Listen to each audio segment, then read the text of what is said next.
ఆ కుటుంబానికి ఈ రాష్ట్రం, ఈ రాష్ట్ర ప్రభుత్వం, రాష్ట్ర ప్రజలు రుణపడి ఉన్నారు.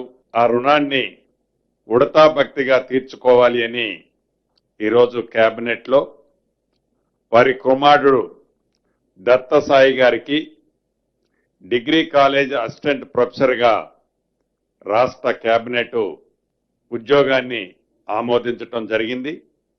అదే రకంగా ఎక్కడైతే అందశ్రీ గారి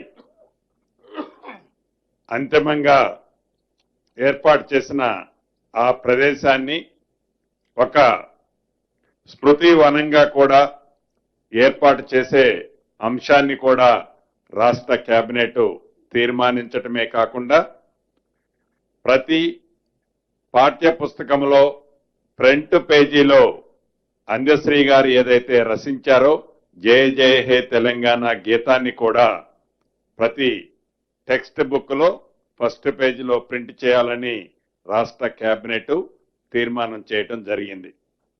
అదే రకంగా ఇంతకుముందు